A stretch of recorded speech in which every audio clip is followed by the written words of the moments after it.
We are, right? Yep, we're live.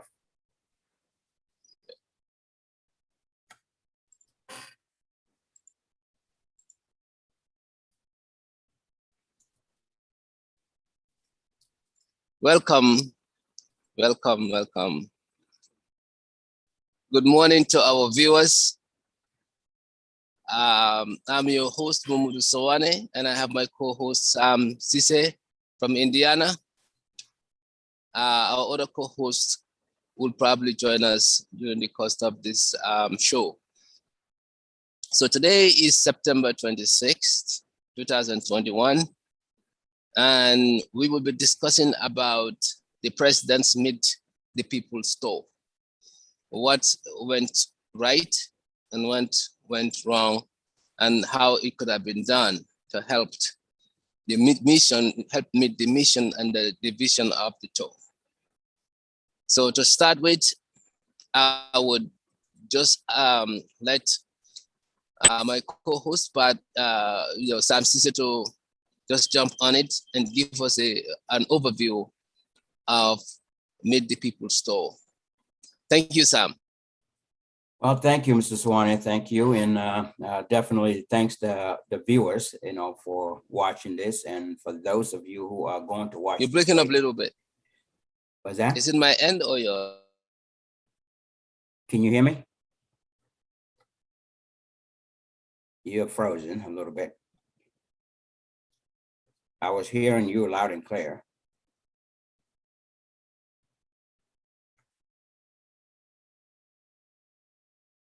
Yep. It's like is my end okay? Yeah, I think it's your end. So because I was hearing you loud and clear. So but anyway, like I said, thanks to everyone, and thanks to the viewers, and thanks for people that thanks to people that are going to watch this later.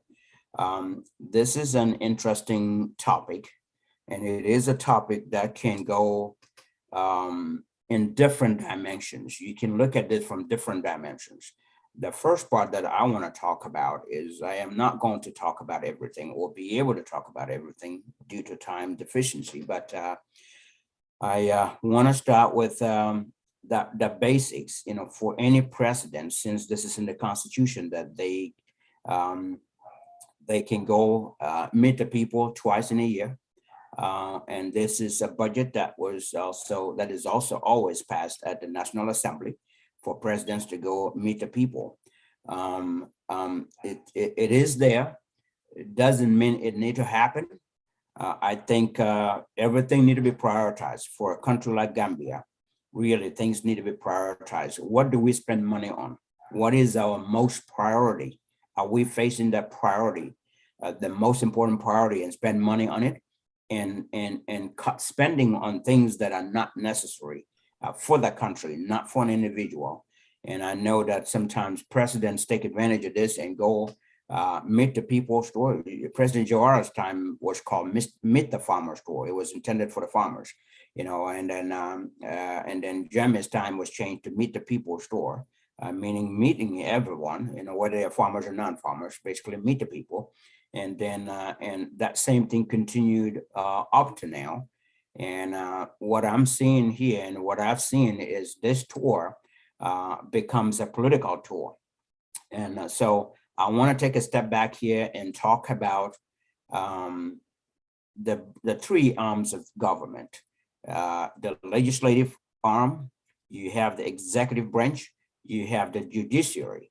The legislative branch is supposed to hold the executive branch accountable, really, to make sure that what they approve has been used for the intended purpose, and not anything else. If not, they have the ability to do something about it. And so I want to start with the National Assembly, who has that right. The National Assembly is the branch we call the legislative branch that really authorizes and approves this budget, our country's budget. And it is their responsibility to look at that budget and be able to question certain things and be able to say, yeah, we're not going to approve this budget until this and this is done, or until we cut expenses from here. And we know that, for example, healthcare is suffering big time. Healthcare is suffering big time in our country, and it should be a priority to really prioritize that and put money in there and stop the unnecessary spending.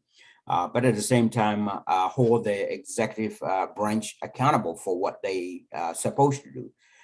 Unfortunately, we're not seeing that a lot of time in our National Assembly.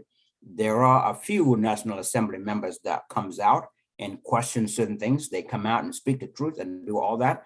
But collectively, I don't think they've been doing what they need to do. So that's one area that I want to talk about. Now, this other side, meet people store. What I've seen presidents use this for is politics. And really the budget is not intended for any president to use that for politics. Is for more like go to visit the people and see what their problems are and help them with the problems, help them with what you can do. And really the way this should be designed is not all ministers also need to go. There are certain ministers that could be important, that could be important in the tour. For example, the Minister of Agriculture really needs to go. You'll see the Minister of Infrastructure can go. Minister of Education need to go. Minister of Health must go, so they can tour the country and see our infrastructure and our facilities out there. See the schools, see the hospitals, see, talk to the farmers, talk to people, talk to the people. Is meet the people store.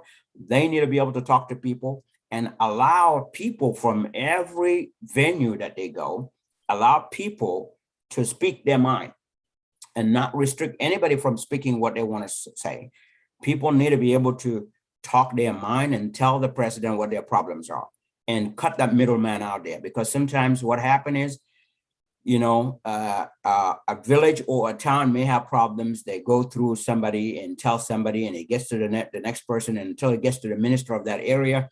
And then before it gets to the president, God knows, or who knows if it even gets to the president or not, we don't know. So this is people's opportunity to face the president and speak their mind.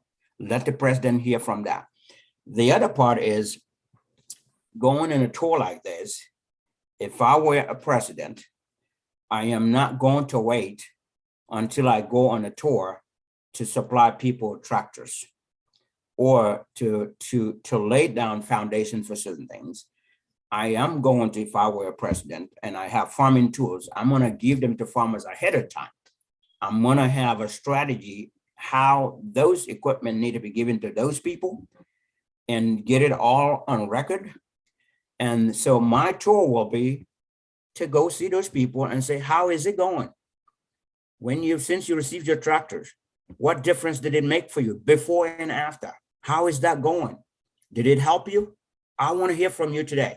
Tell me, how did the tractors help you? Or what else do you need from us? You see, is there more of a follow-up tour, that's what I would call it, than going there today after they've suffered the whole year until the end of the year. It's only 3 or 4 months before the end of the year, and say, here is something for you to help. Help them from the beginning of the year, prepare them for their farming, for their rainy season, not wait until after the rainy season and go, or almost after the rainy season, and go meet the farmers and say, here's a tractor for you. Well, that tractor could have been beneficial 4 months ago. See, when they were clearing their lands, when they were planting their trees, their crops or produce or whatever that is, those would be beneficial at that time. So at the end of the day, I think the National Assembly need to look into this for future and hold the executive branch accountable. When they approve money for such, they need to make sure that money gets spent at that time and for that such things, for the intended purpose, and not allowing the president to use that for political gain and wait until it's 3 months before elections or so, and go meet the people and say, here, I brought you tractors. I am going to build your school. I am going to build your hospital here. Well, what happened in the first tour? The first tour, you could have laid foundation for that part. They could have done certain things. The second tour could be for reinforcement and follow up. Go follow up and see what's happening and reinforce your commitment to the people, but at the same time, allow people to talk to you directly and with no restrictions, so the president can hear from himself, by himself or for himself, what is actually happening there, rather than what is happening in other places. And this is the opportunity when, in fact, not only the president, the ministers should also be able to do their own tour to go visit.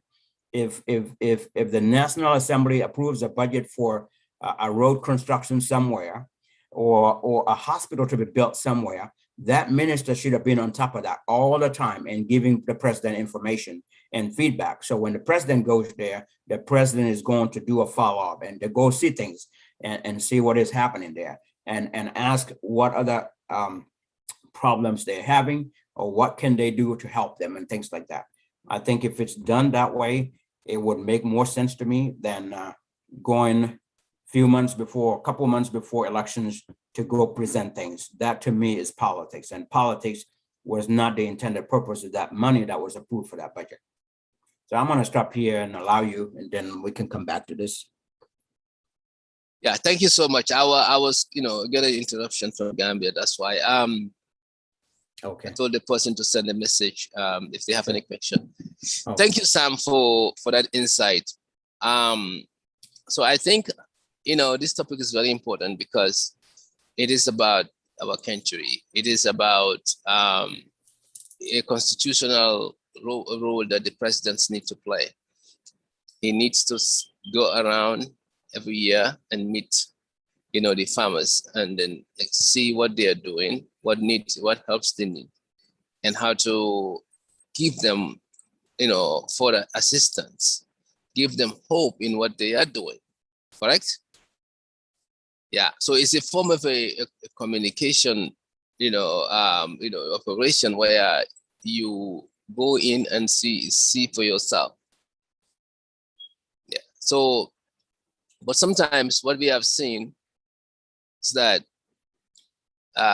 leaders or head of states do use this opportunity to exploit their political strength, and how they can better connect, or how they can better sell their ideas, especially in an election year like this year. So since in the onset, you have seen perhaps the kind of people who were put in on this team, the entourage that the president was going. And there are a lot of criticism about the number of people following him, and then whether that translates to popularity or not. But the fact of the matter is, we know he went with a lot of delegation, and this cost a lot. In the past, we did spoke about how the cost of this is taking a toll out of the national coffers. It's taking a toll out of our country's, coffers. And definitely, I understand, the president has all this at his disposal to be able to use it, because it's a constitutional right. But at the same time, the whole, when you manage a country, which is the role of a president, you have to factor in the cost. You have to make sure that you understand that there are some people who need assistance. All this money spent in this big government, this big entourage, this big spending, you're cutting us opportunities from other places where people are not having bag of rice, where people are not able to feed their family. They are going hungry. Kids are not going to school because they cannot pay their school fees. There's no transportation, no good road network. So it's a bunch of other places where we can spend more. So, and cut on some of this delegation, the delegates that goes with these people. But that is not the key here to them. The priority is to make sure that they use this at its full potential as a political propaganda. We have seen Jawara did it.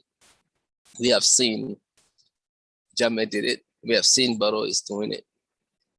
So I think, if one loves his or her country, and if one is a leader at such positions, you should also factor that. It should be fair to your people and try to cut costs on this. You can meet this obligation without having to go with a big entourage.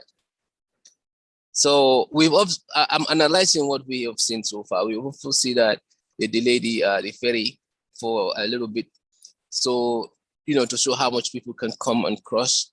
And we also see even the new alliance of APRC coming into play. They are getting the forefront and as a selling agenda on the pretext that it is done, the coalition is done to bring the country together. But my observation, before you think about bringing the country together, you should be thinking about how do we level the field by making sure justice, justice that has been done has been equally treated. Both sides of the aisle, the country has healed. And now we can talk about reconciliation. We can talk about, forgiveness. But if you are putting the cart in front of the horse, what sense does that make? Because that's what I'm seeing here. The entire tone of this, operation or this tour is that we have three governments, past government coming together as one and support the president for his second term. But this past government, at least there's one government there that has violated the Gambians people. So that government, you cannot come and say you are reconciling with that on your own pretext, on your own accord. I think that is where the issue arises. So I'm fine, being, this thing in good time with PPP, but this past government, which is the APRs, I still have questions to answer. There are people there who needs to, perhaps face justice based on the TRRC's recommendation, if there is any. So the process hasn't been completed. So if you jump off the, if you put the card in front of the house by saying, I'm reconciling, that's why I'm doing all this together. You are doing it on your own accord, not as a nation. And that defeats the purpose of unity. So I've seen that also during the operation. And then there are great things that the president did especially in the rural areas like Basay and other places, the ring networks, road networks, and so he has to be commended for that because it happens in his government. And then he puts out some stones to kind of sensitize people of the achievement. Those, yes, you have to speak what you do. There's no problem with that. Any leader would do that. That is part of leadership. But you should not only be talking about what you did good, you should also be talking about what is happening bad to your people and sensitize them that I'm hearing you. You don't have your groundnuts, you cannot process your groundnut because of so and so. This is the plans that we have. And I read that they give some ambulance to the community as well, community ambulance, which is good. We need more of that. And then perhaps some farming equipments and fertilizers and so forth. But this is the main idea of this kind of tour is engagement. Having to deliver to the people promises that can be fulfilled by next year. But it's not about coming and bragging about things that don't exist.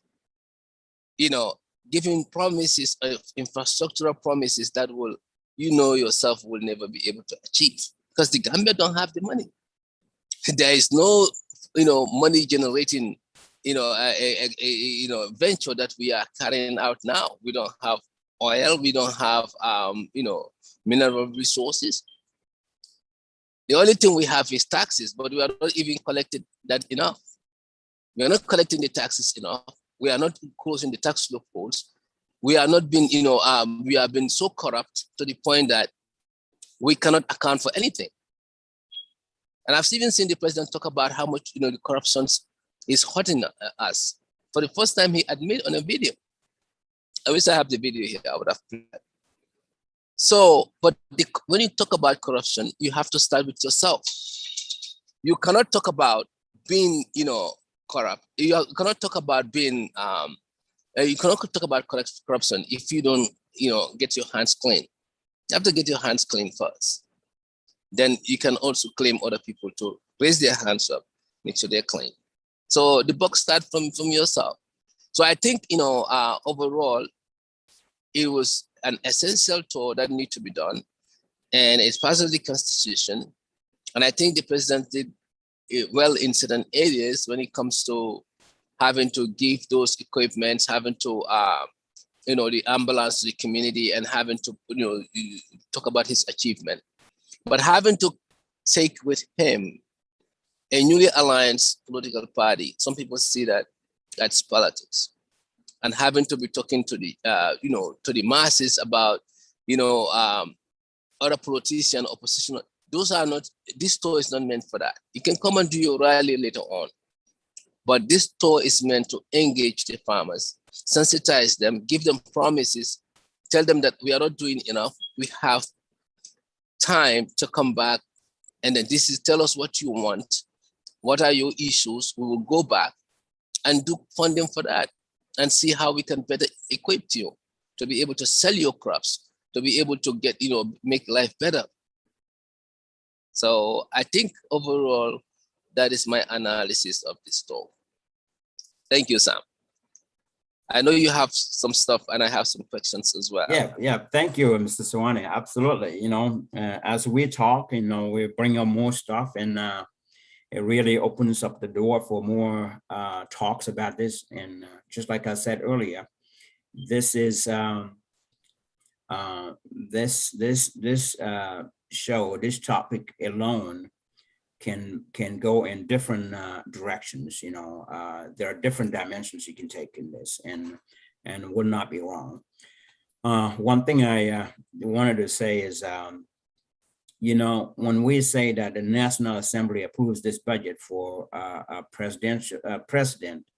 any president to go meet the people, because it's in the Constitution and because there's a budget for it, doesn't mean it needs to happen this way.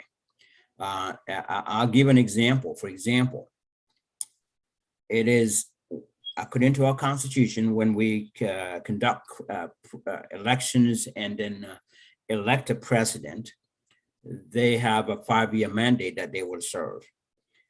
It's a 5-year mandate according to the Constitution. It's not by force that a president has to serve 5 years. It is up to the president, just like in anything. Some people, I hear this from WhatsApp audios and forums. This is a mandate for the president to do. He has to go for a tour. He has to go meet the people. He does not have to go. It is up to his judgment, and it is up to the advisors around him that will advise him to do the right thing. I know this is an interest for the president to go because he can sell his political agenda, but that's not the intention for it. So I just want to make one part clear. Because it's in the Constitution doesn't mean he has to do it. If the president sees that the country is really suffering, we have a lot of priorities. Meeting the people's story has been on his agenda for two times, to go out twice in a year. Any president can say, I'm going to do one time. In your first year, yes, as soon as the president comes on board the first time, yes, there should be a meet the people's tour. The president should go and meet the people, know what their needs are, and see things for himself, allow people to talk to him directly. Then if I were a president, for example, I may say in my second year, I am not going to do 2 tours. I'm going to wait so that what I've seen in the first year, I want to come back, sit with my cabinet, and let's talk about these. We have hospital problems, we have ambulance problems, we have farming problems, we have healthcare issues, we have all kinds of issues. What are we going to do? Let's talk about this and put a resolution to this. Let's put some action plan to this, so that next year when I go back, I want to see these myself. I want to see a progress on these.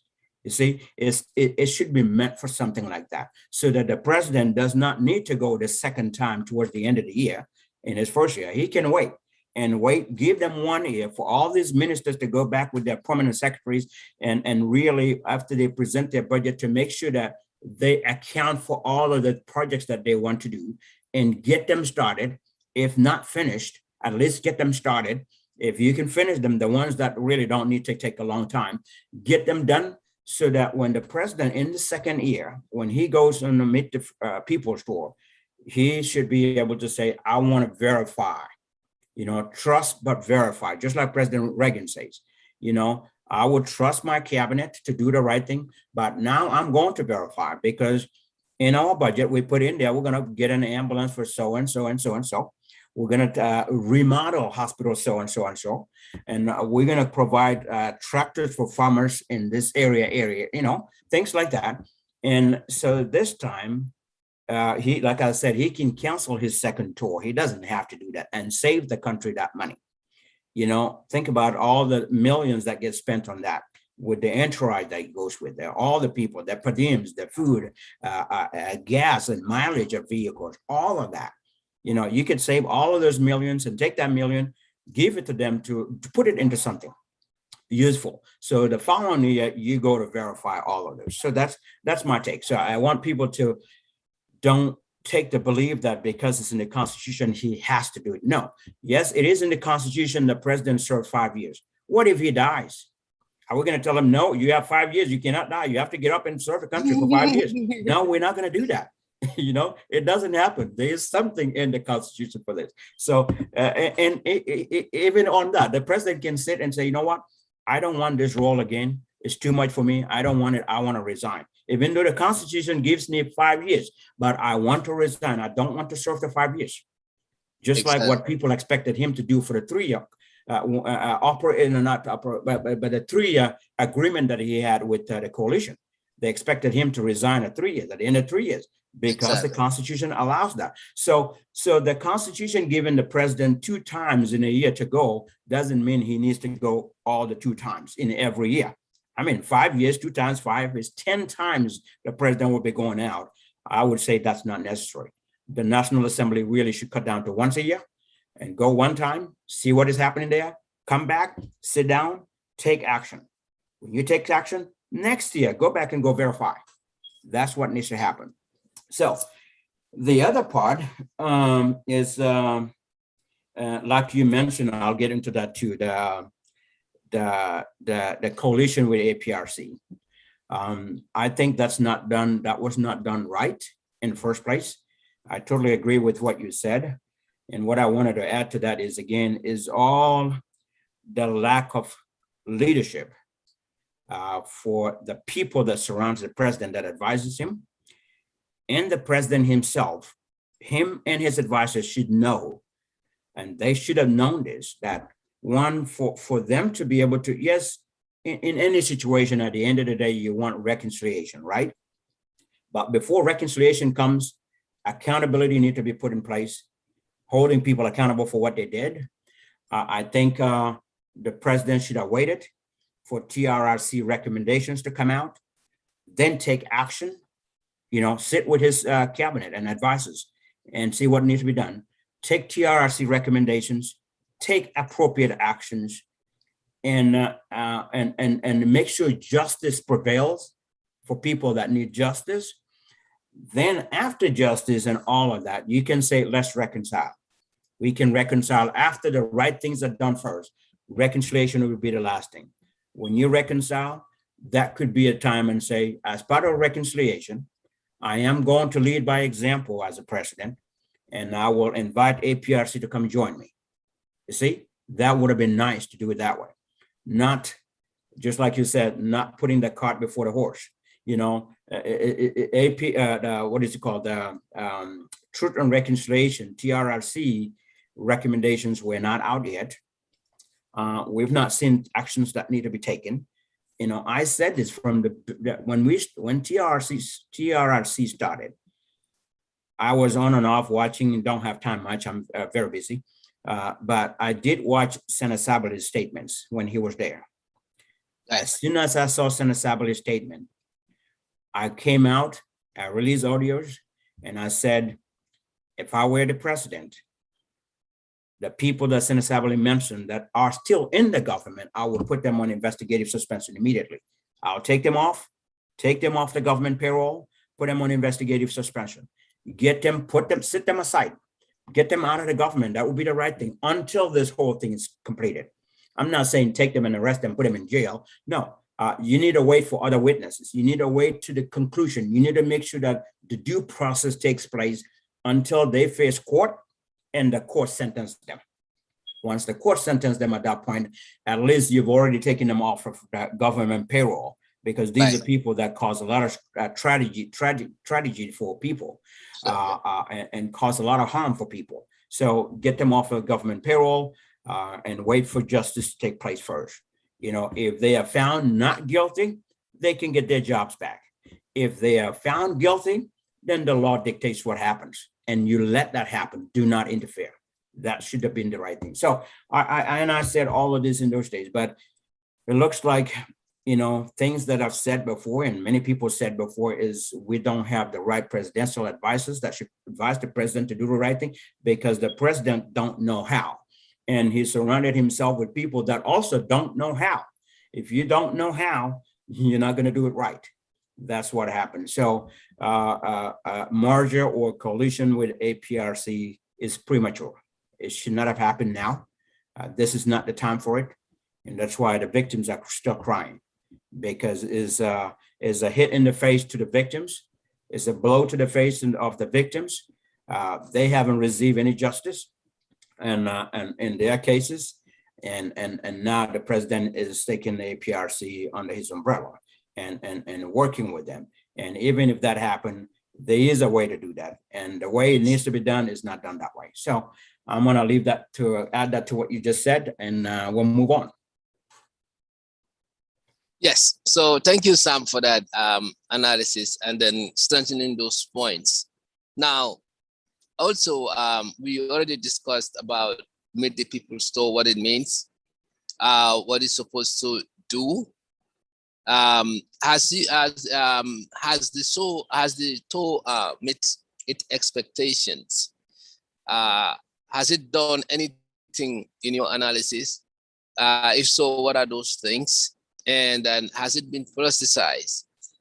I think I mentioned one part on that by having to have an interaction involving APRC folks, just newly aligned. So that should answer that, if it has been politicized.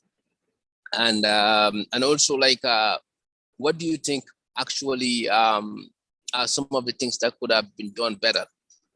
Like that could have helped, you know, this store to be successful, because we've seen, you know, the bag of rice is still skyrocketing. We've seen our farmers, you know, lack of equipment to produce. We are importing more stuff than we are exporting. The condition, you know, of our cities are getting worse.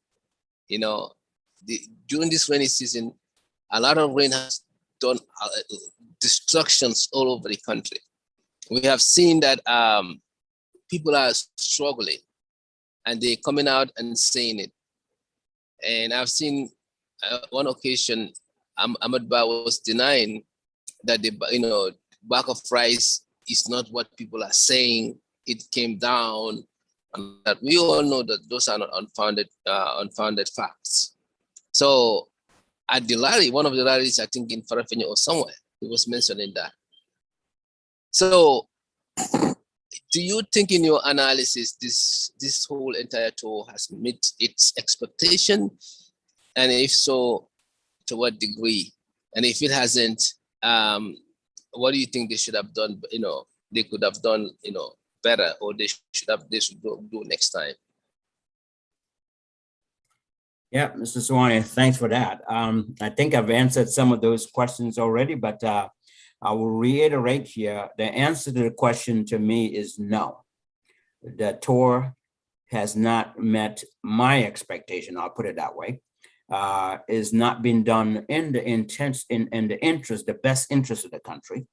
And it's also the budget that was done for this is not being used for the intended purpose. So for all of those combined and other reasons, I would say no to that. The way it should have been, like I said earlier, for a president to go on a tour, meet the people's tour. Yes, it's in the budget. I would encourage National Assembly to really cut this down to once a year, not twice a year, for a country that's suffering, that a country that's really poor and struggling. I mean, women are dying. I mean, women are dying everywhere in the world. Don't get me wrong, but what is happening in Gambia, because of the lack of proper care, the lack of instruments, the lack of tools and technology, the lack of encouragement of the healthcare workers, the lack of proper budget for the healthcare workers. I mean, there's so many things lacking in there. And the lack of proper leadership in healthcare. These are all things that are happening wrong, that are wrong in our country. We should be focusing on things like that. So I would say the National Assembly really should cut this down to once a year and utilize those funds to correct some things that need to happen. So, and if it's going to happen, that once a year, like I said, for every president, you have 5 years in your first term. I mean, in your first term, 5 years. In that first year, if I were a president, my first time coming to power, yes, it's very important for you to go out and see what is happening there. Live, you see it yourself. And I am not going to let anybody dictate me or tell me where to go and where I'm not going. Yes, they will make suggestions and I will pick as a president. I will pick and dictate what I want to see. And when I go to rallies as a president, any president should really allow, don't let people to be micromanaged as to what they're going to say and what they shouldn't say. No, people should be, it's democracy, all right? We have our independence, it's a democratic country. People should be able to freely come out and speak the truth and speak the reality and not let anybody influence you to say something one way or the other. So the first year, the president should go out and see what is happening in the country. And everywhere he goes, allow people to talk. If farmers talk about their farming needs, the Minister of Agriculture better be sitting down there with his permanent secretary and taking notes. All right. If they go to a village or a town and they go to a hospital, I would go into the hospital if I were president. I want to see the hospital from the first bed all the way to the last room. I want to see everything. I want to see their toilets. I want to see what is happening in there and see the facility for myself and not let people tell me. So then have the Minister of Health take action. I take notes because I'm going to tell the Minister of Health in that case, you better take notes here because when we go back, we're going to sit face to face and talk about this. This need to be solved before I come back next year. I don't need to come back a second time, but next year I'm coming back. And by the time I come back, I better see this fixed for the people. The people are the ones that elected us to be in the office or elected the president. The president nominated these people and put them to be in charge of his ministries or departments. So I am going to, as a president, you got to hold people accountable so that in the following year, when you go back, you want to pass by that hospital and check it again and see if you see any progress. If not, then your ministry is not following up, is not doing its job. And if things go from bad to worse, instead of being better after you've created a budget and that needs to be spent on that and it didn't get spent, guess what? That minister, by the time we get back, I'll be collecting all of his keys from him and say goodbye. I can't work with you because you're not helping me and you're not helping your people. That's it. You get them out, get the right person that is going to make the country move forward. We cannot go back to the same problem year after year after year and nothing being solved. So same thing applies. Agriculture, in education, schools. President should visit schools and see some schools for himself and see what conditions they are in. and make sure that when they make their budget, after he goes back with his Minister of Education, that there is a budget that will account for that school. You may see 10 different schools that are all in bad conditions, but prioritize that 10 and see who needs the help the most. At least do one thing, if not 2 or 3, but let's do one thing. You may not be able to do all 10 schools together, but start somewhere so that the following year you can shift to the other ones. So there's a lot of things that need to be done in planning and logistics and all of that stuff that need to happen that are not happening.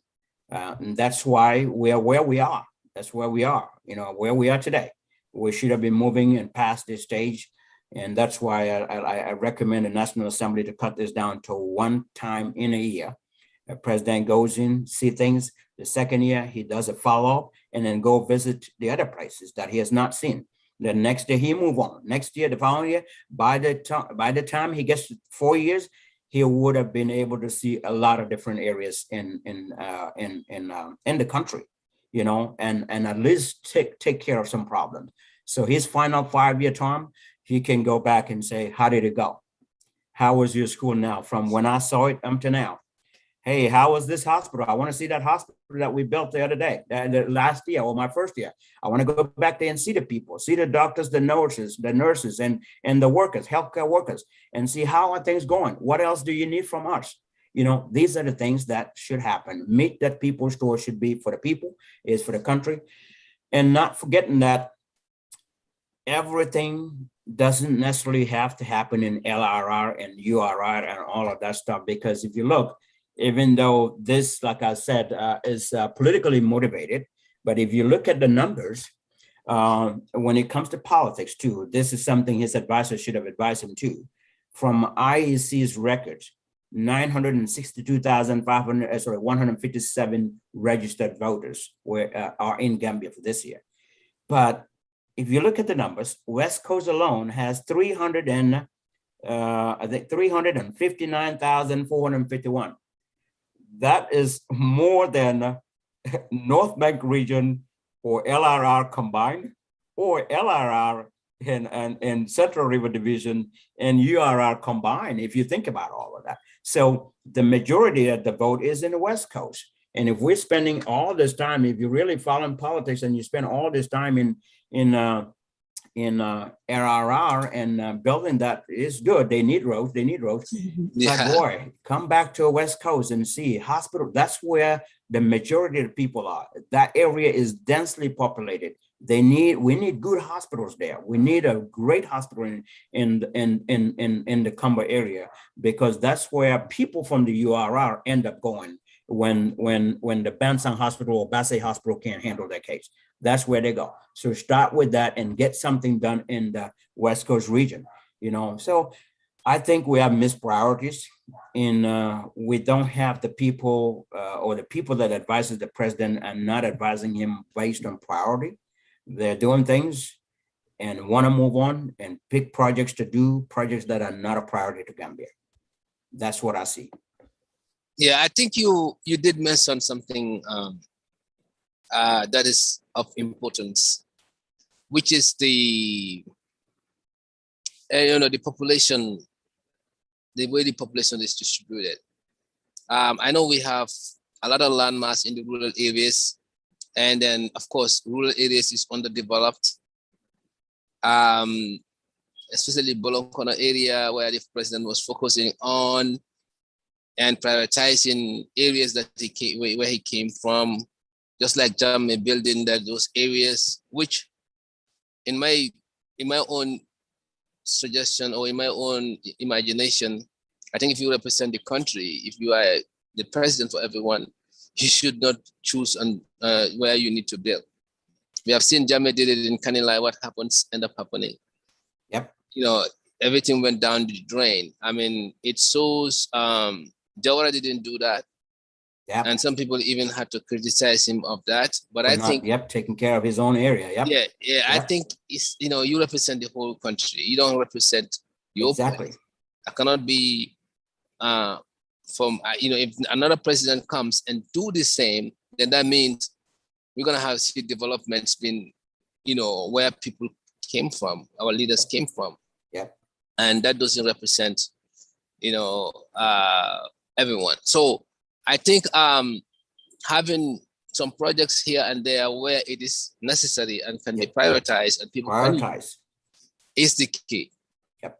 And I don't think this government has done that enough of that. And like you said, where people are densely populated, it's also important because that's where many people are sick. The more people you have, the most sickness you will have. Now you have to figure out how can I accommodate in a timely version so that these people can get the better treatment they need. And if you look at West Coast area coming to Gunjur, Bikama, I believe they all come to the RVH to a point that people don't even have beds. And people some people have to sleep on mattresses on the floor because there's not enough beds. So infrastructure-wise, it's a disaster. Country is a disaster. We are not well equipped to sustain the health of our people. We are not well equipped to sustain the feeding of our people. A lot of people are going hungry. A lot of people are begging. Yep. If it is not for the diasporians, Gambia would have been fighting for survival. Yeah, it would have been very serious. So that's why I'm saying we need to. These are the things that when you go to meet the farmer's store or meet the people's store, you need to look into and discuss and honestly talk to the right people. Don't politicize it. Don't make it look like everything is okay. Everything is not. Average Gambians don't have the meals that they deserve. Look at the pay scales. The people are not even paid enough to sustain a family. A family, you can see a family of 3 or 4, they cannot even provide a bag of rice. Why? Because they're paying $5,000. What is $5,000 after all? Or $2,000 or $3,000. What is that? You buy one bag of rice and that's it. You cannot even pay rent. So these are the things that need to be communicated and encourage people. There's been a lot of movement from the rural area to the urban area. And this movement is done because people are looking for greener pasture. They are looking for where they can at least work and get paid because there's no job in the rural areas. So as a government, look at things that can be created in the rural areas that can create jobs. There's no better jobs than farming and gardening. And you grow what you eat. You eat what you grow. Nothing healthier than that. So if they had, look into all this and create incentives, spend a lot of money on people to go and farm, that would have been, that could encourage, that could cost a lot of revenue, and people can sustain themselves. They don't have to be all traveling to the combos, because in the West here, farmers are the millionaires and billionaires. White people are, focusing on farming than anything because it's money-making business. People have to eat. But us, we are running away from it, thinking that putting on a necktie and a shoe and sitting in the office is success. It's the meaning of success. No. Actually, it is the meaning of failure because you're not doing anything besides sitting down in the air condition and not being creative, not being able to even create, design a stick or a little, a little iron or a little tool. So what is the point of all this? I think, Gambia has tons and tons of things that people need to sit down and figure out and prioritize investment on those areas. Look at the fisheries. The Senegalese people are, they have most of the boats. What is wrong for the government to meet people in the West Coast area, in Tangier and stuff like that, and see what Gambians need? buy some boats and then give them the equipment to go and fish and create jobs. Hire Gambian people there. The price of the price of the fish would have come down. But it's all about thinking, not about your ability to stay in power or to enjoy people's money or people's sweat, I call it, because that's what these leaders do. You are in public office, people's office. You are only entitled to a fraction of those assets and those money. But since you have access to them, you think it's your own. You travel outside country, they give 2 million or 1 million. He said they give the president 1 million. They didn't give the president 1 million. When you are in the US here, when you travel, you come back, you declare the asset that you get. Yep. And then there is a certain amount that you are entitled to. The US Senate make a law that a president can only get this amount. The rest goes to the government's cover. Why can't we have that transparency? Why can't we have that in our system? Make sure that everybody, when you travel, you are traveling purposely and as needed. It's something that needs to be done. It's not going to be a wasteful travel, or you want a padium is, I think, yeah. It's not that. I'm traveling, I'm creating traveling services so I can make more money because I'm away, I'm getting paid $300 a night. But for what? Can that thing be done while you are in the Gambia? Can you do it through Skype? Can you do it through video conferencing? Can you do those meetings there? Do you have to physically be there? But this is what Gambians do. You repeat the same thing and you expect different results. That's the definition of insanity.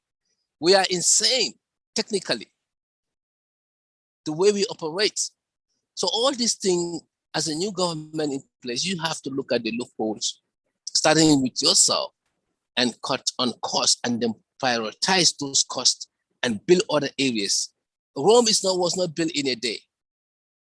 Being in government for 5 years should have result. It should be result oriented, not politically oriented. Result oriented, not about how many parties supports me. It's about what I have delivered. I've technically changed within the 5 years. 5 years is a lot of time. You have access to all these resources. You have the support of the international community, especially if you're doing the right thing.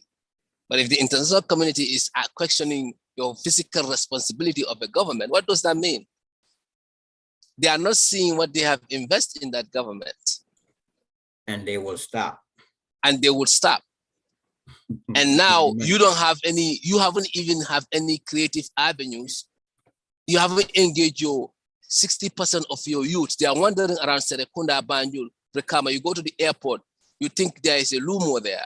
Youths are just walking around with their bags looking for work. So these are the things that Meet the Farmer Store is all about.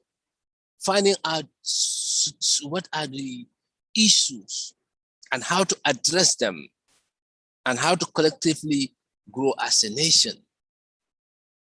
But like you said, if you have poor advisors, people who are not schooled enough, not intelligent enough, guess what? And you yourself doesn't think outside the box. This is the kind of country you have.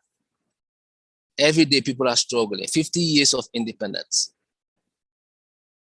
Sometimes when you sit, it's not that, you can say people are away, they can say anything, why they can come and work.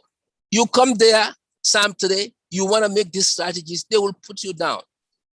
You are the first person to step on to finish you. Because you know why?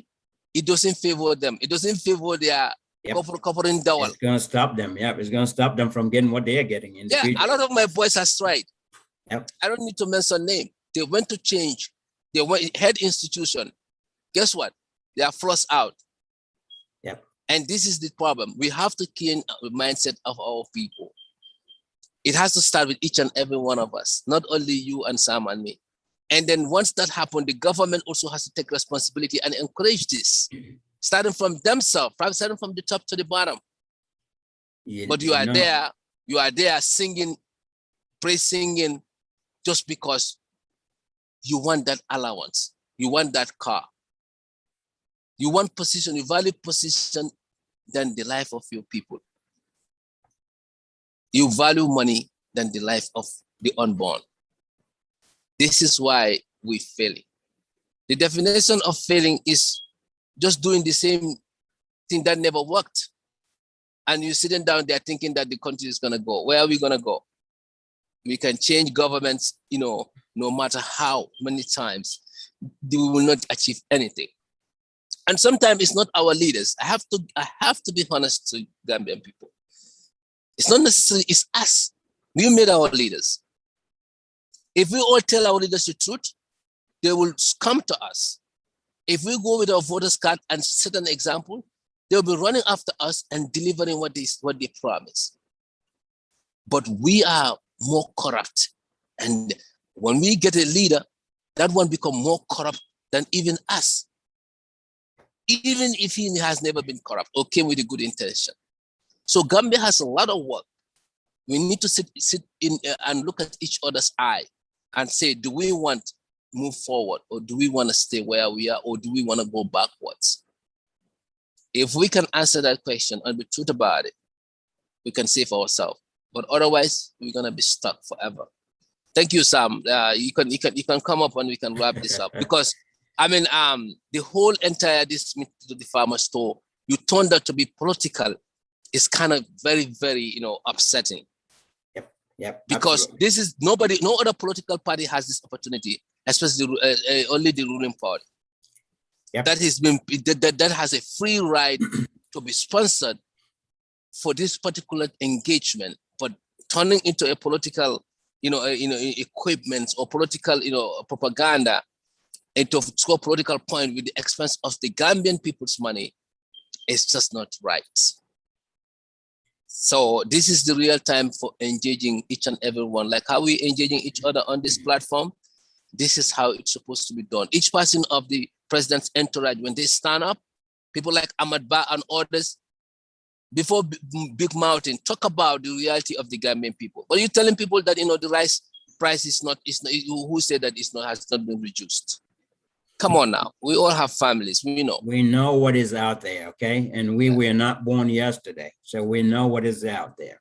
So thank you, Sam. So you can finish it up. Yeah.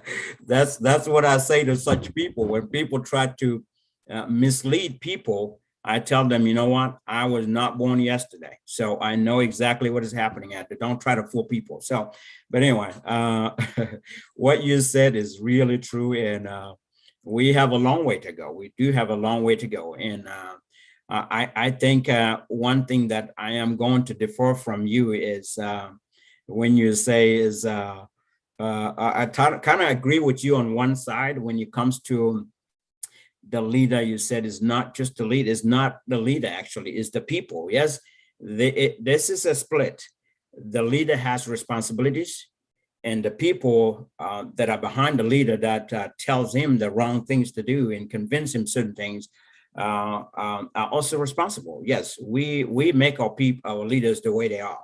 But from what I know from leadership, as a great leader, I will not let anybody mislead me. And I will not let anybody tell me something that I already know. When you have a great leader, someone that's experienced enough, that person cannot be misguided because they know what to look for. They are going to trust and verify everything. This is what leaders do. So yes, Gambian people, we need to take some responsibilities, just like you said. We have our own people damaging our own people, but it all starts with the leader. And the part about us is, for Gambian people, when you elect someone to office that has nothing, you're creating a problem for yourself, because when they get there, they have nothing. They didn't have anything. You put them into office, they want to make themselves rich because that's what they see others do. That's what they see other African leaders do, So I'm not saying we need to find a rich person. Doesn't have to be a rich person. Excuse me, I need to cut this off.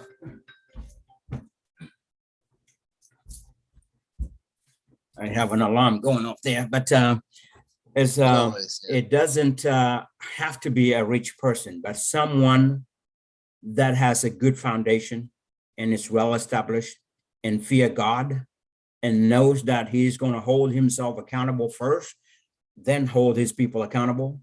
We need that kind of a leader. We don't just take a look. We should learn from this now.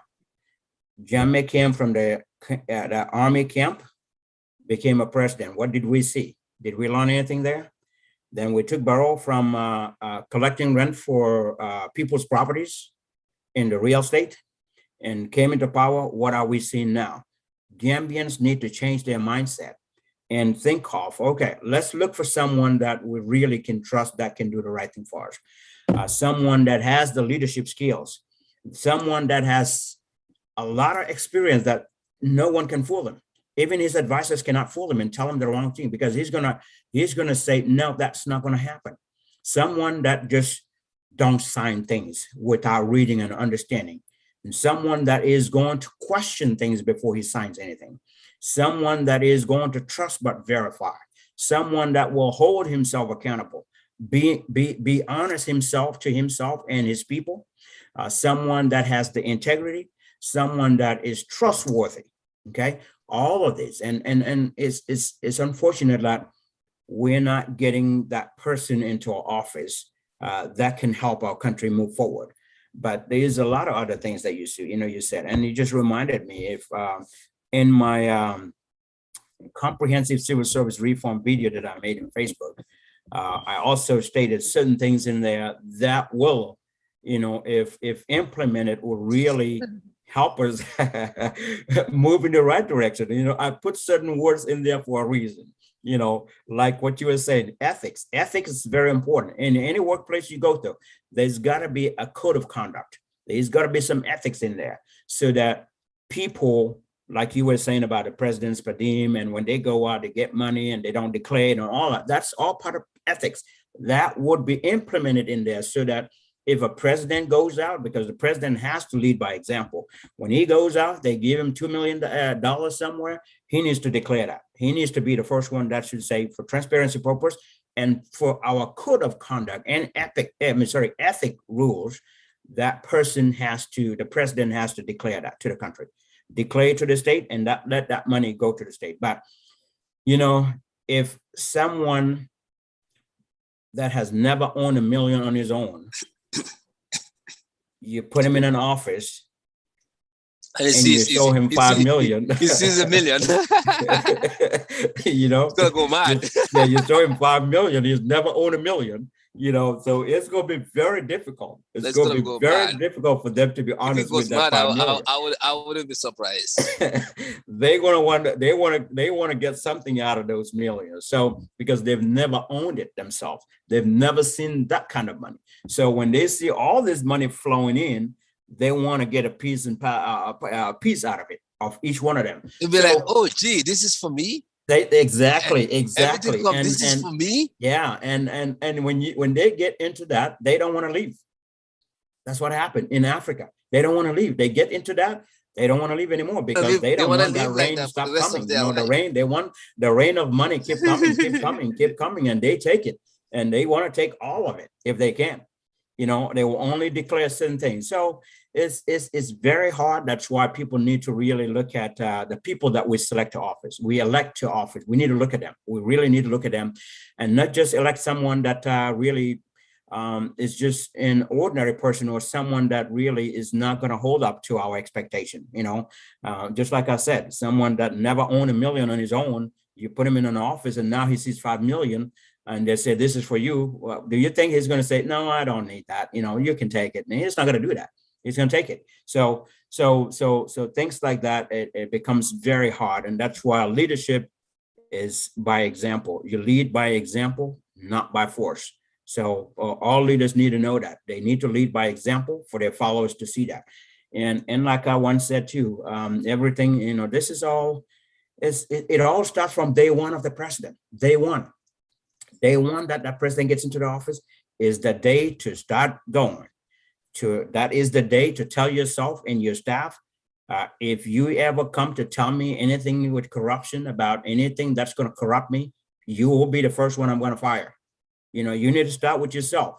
Yeah, you want to start with yourself. Do not let anyone come to your office to tell you, you know, you can get 5 million out of this because that's what former president gets there. Well, I don't want to hear that. I want every money for our country. It's not for me. It's not for you. It's not for anybody else. Nobody has anything in there.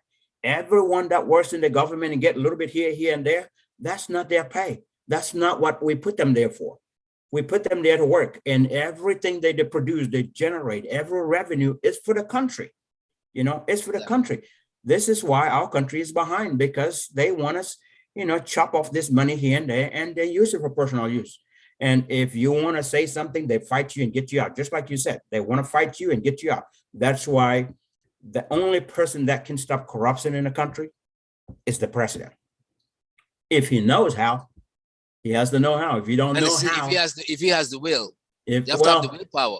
If he has the will, that's one thing, but he also has to know how to do this. You need to know loss prevention. How can you stop loss? The loss, anything that causes the country to lose money. How can you stop it? And if you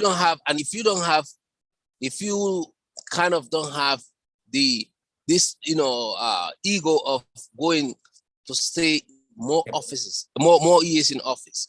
If you don't care, you know, you're gonna do the right thing, either people support you or not. Then you can implement that.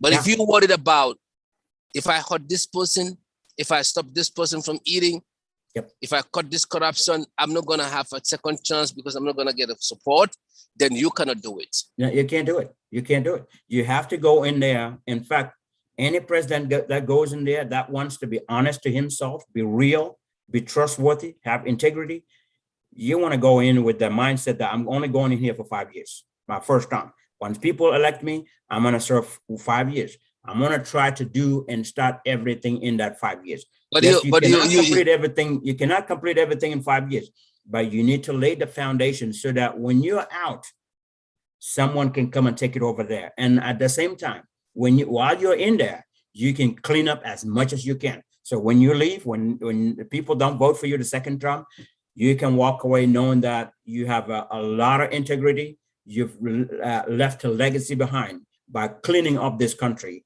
that is full of corruption. You know, cleaning up this country that is full of a lot of bad things. So you can walk away with that, and people are going to respect you for that.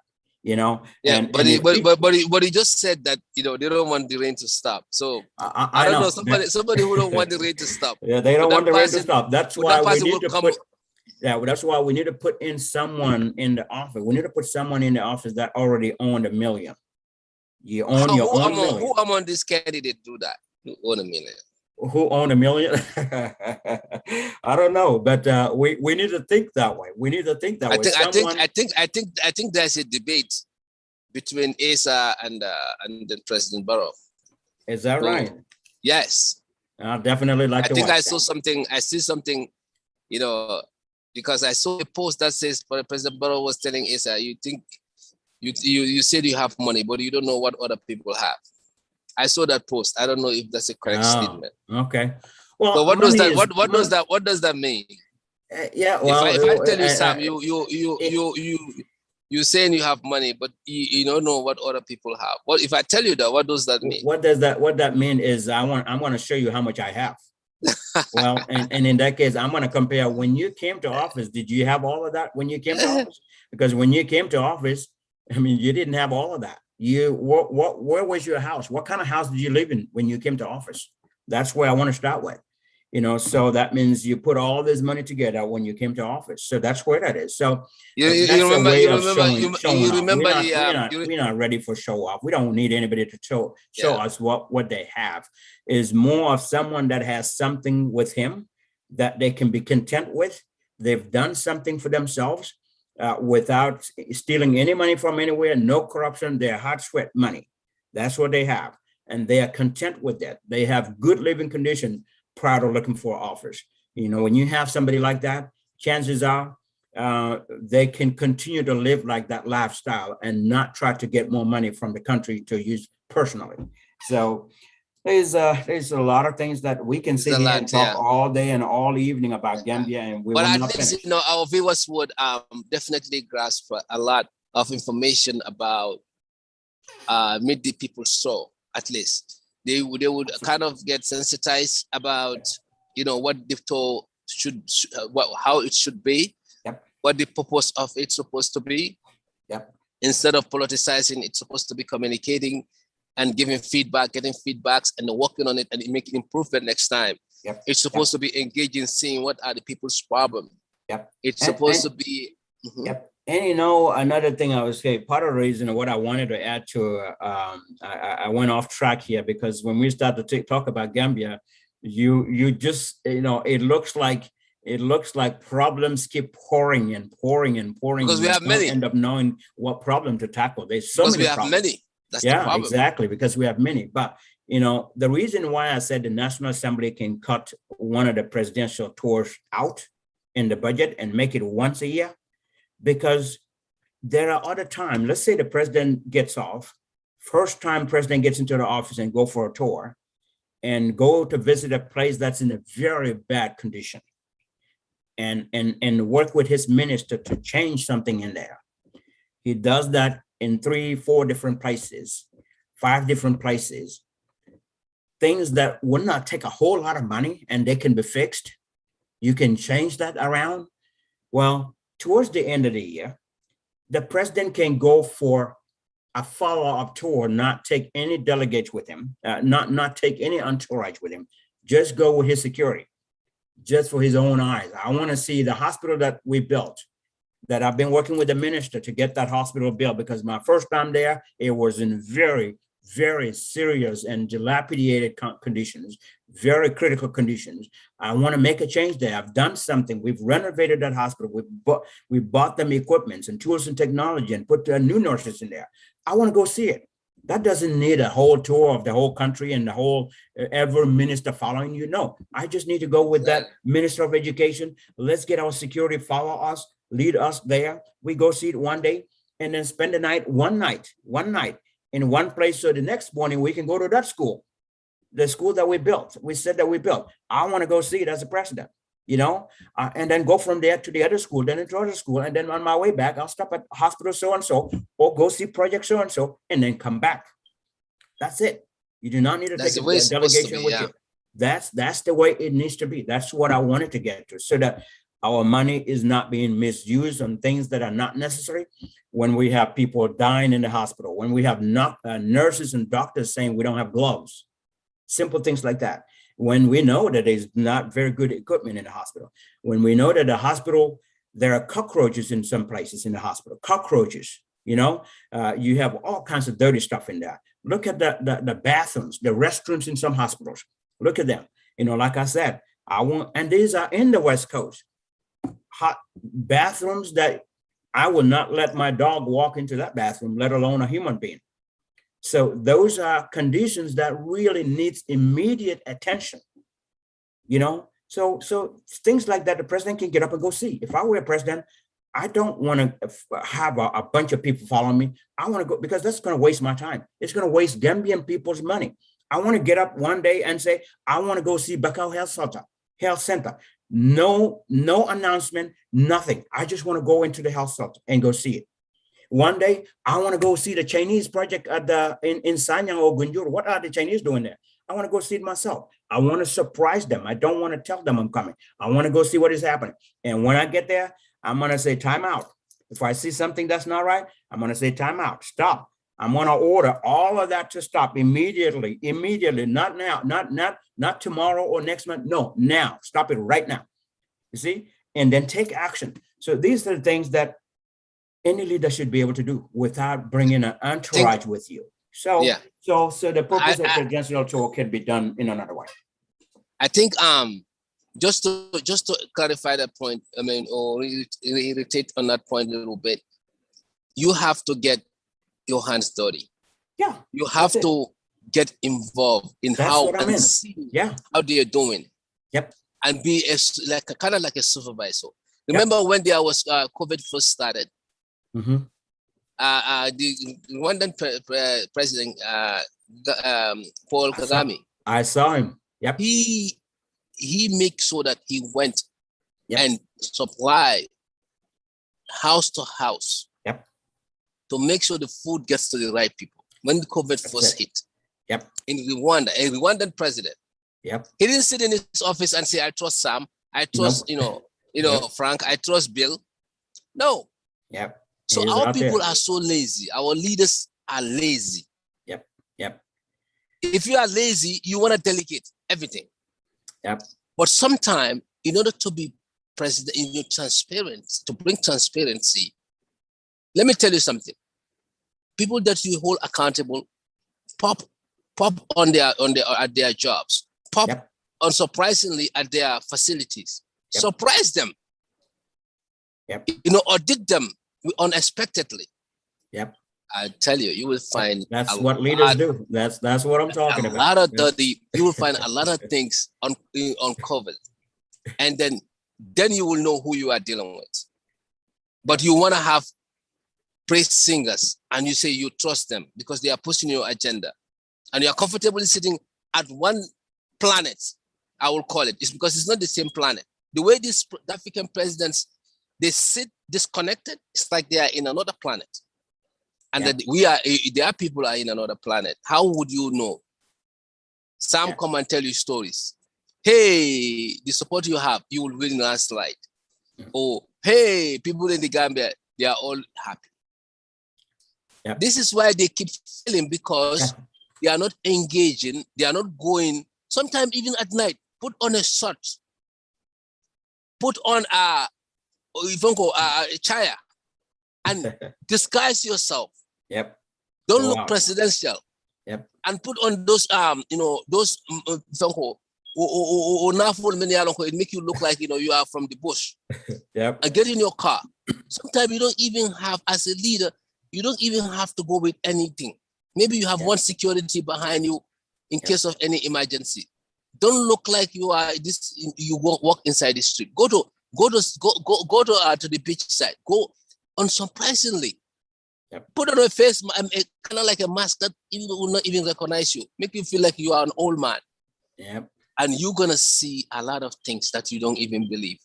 Yep. Jammeh used to try some of that. He used to come with a shot and drive and drive around and sees things. And he will question you and say, you were this and this. How do you know it? Yep. He will people will ask him. So the Rollins do a lot of those. For Pagami do a lot of those. Mm-hmm. True leaders do that, but you cannot sit in the air condition comfortably, eating like nobody's business, and don't wanna engage the public. Or you go to the store, they have all these drums shouting your name, and the country is fine. Those people, when they see you, even you, Sam, you and I, when we go to the provinces with the car, and we put our head out of the car and we go like this, they would think that we are presidents. Little kids will run around, welcoming, yay! Because that's the concept. Because everybody is hungry. They think like maybe when they come, you throw them some biscuit, you give them something, they are good. Or you get $2, they are fine. Today, Sam, if you organize yourself, you go to Gambia, you tell people that I'm coming, and when you come, you're going to get little gift. The airport will be full. Yep. You and I, if you go like that, the airport will be full. I'm sure. Guess what? Because Gambian people are tired. Yeah, they are. So, especially for a president or even somebody at a higher place, they will come up. But that doesn't mean that they are okay. Yeah. So you gotta go to the root of the problem. And once we attack the root of the problem, that's when, and honestly deal with it and have plans without looking at anybody's eye. Without looking at our political career, say, if we don't suck up to these people, if we don't suck up to APRC, we will not win the presidency. If we don't suck up to NPP, NRP, you will not win the presidency. If you don't suck up to UDP, you don't win. Unless we cut off all that and come to work. And when our time is off, we are gone. if we don't have leaders like that, we still gonna be stuck, because we have a lot of people. Like I said, our problem is our people. It starts with our people and to the leader. Even though you say split, I agree with you. If you don't stop that, guess what's gonna happen? No matter what we do, no matter how many change of government we have, we're still gonna be in the same boat. We're gonna be struggling, sitting here, sensitizing our people for a million years, nothing will change. So people need to come and understand, for the love of the country, I'm gonna do this. It doesn't matter how much it costs me. At least I have my legacy. I come even 5 years. You know what? If you do that, people will even request you back. Because somebody who come and don't do that, they will say, you know what? This man doesn't care how long he stays. Yep. He doesn't care, you know, what people feel. He did the right thing. Yep. We need him. That's how they need him. That's how some of the leaders come back to power. Yep. They don't even have to request it. Yep. Yep. So we have an opportunity. We uprooted the dictatorship. We have the opportunity. Our leaders should utilize this opportunity. But at this point, it looks like we are going the same circle. We're in the same trouble again. So unless God miraculously, God come and save us. No, we need to make a change. That's it. If we put someone in office that is not looking after the country's interest, we don't allow them to stay there long. Well, the Gambian people have the chance. How many candidates? 20-something candidates. Yeah. So if they don't do the right thing this time, there's nobody to be blamed but us. That's right. That's exactly right. Absolutely right. So yeah, there is a lot that can be said about Gambia. So thank you for that. I mean, we're on the right track here, and there's a lot to be said about Gambia. I mean, like I said, we can sit here until in the evening and keep talking and talking and talking and talking, and we won't finish Gambia's problems. So we need a leader that knows the problem and knows the solutions for the problem and knows how to get to that solution. So we need people like that. Someone that is not going to allow himself to be fooled or to be misguided or to be told what they like to hear, not what is actually happening there, by doing the right things, trust but verify, and do a lot of things. So example and of that hold yourself accountable first. Yeah. Oh yeah. It always starts with the president. Everybody around you. Start yourself. Start with yourself. Like you and I both said that earlier. So really has to be someone that can hold themselves accountable, then hold the other people accountable below them. That way, anything you tell them, none of them can say, "What about you?" And you will not be afraid to fire someone, fearing that they're going to reveal your secret because they know something about you. Well, you're going to be if you're honest and you're transparent, you won't have to worry about that. If somebody doesn't do the right thing, you can fire them. You can fire them and get a replacement for them. No one is irreplaceable. Only God, Allah, is the only one that we cannot replace. Other than that, anybody that you see in any place can be replaced. So we need to know that. And so as the president can be replaced, of course. So, but there's a lot to be done. There's really a lot to be done in Gambia. And in this generation now, even technology, not only our own mental or mindset, but technology allows us to do a lot of things. It's just a matter of the know-how. How do you do it? If we don't have the right people that know how, we're not going to move forward. Yep, that's it. Thank you, Sam. I mean, I think this is a very fruitful discussion. Again, we are a New Gambia platform. We are here to sensitize our general public, to give our time in order for people to learn and hear other things, our thoughts. We are not experts in anything. We're just ordinary Gambians who just take it upon ourselves to come out and sensitize people on this platform. So follow us online on YouTube, New Gambia platform, and send your feedbacks. I mean, it's important, people, because when we are doing this show, we are not following everything, but once you send your feedback, we can respond, and maybe we can, that could make us better, and share the links, so that our leaders can hear us, because some of these things are good for them. It helps them understand, because these are constructive criticisms that are not geared to put anybody down, but actually helped leaders to build their leadership skills and then do better. So we are not here to put down any political party or any tribe or anything, but we are simply here to empower our people with the little information we have, with the critical thinkings we have, and our experience added to that. And if we have a guest, we usually come along and then we will question the guest and then get the best out of them based on their area of expertise. So that being said, Sam Sise, you are an all-around, person, who has tons of experience, far more experience than myself and Famara and others, so keep up the good work. I mean, there's nothing better than, having the heart, genuine heart, because we are judged through heart.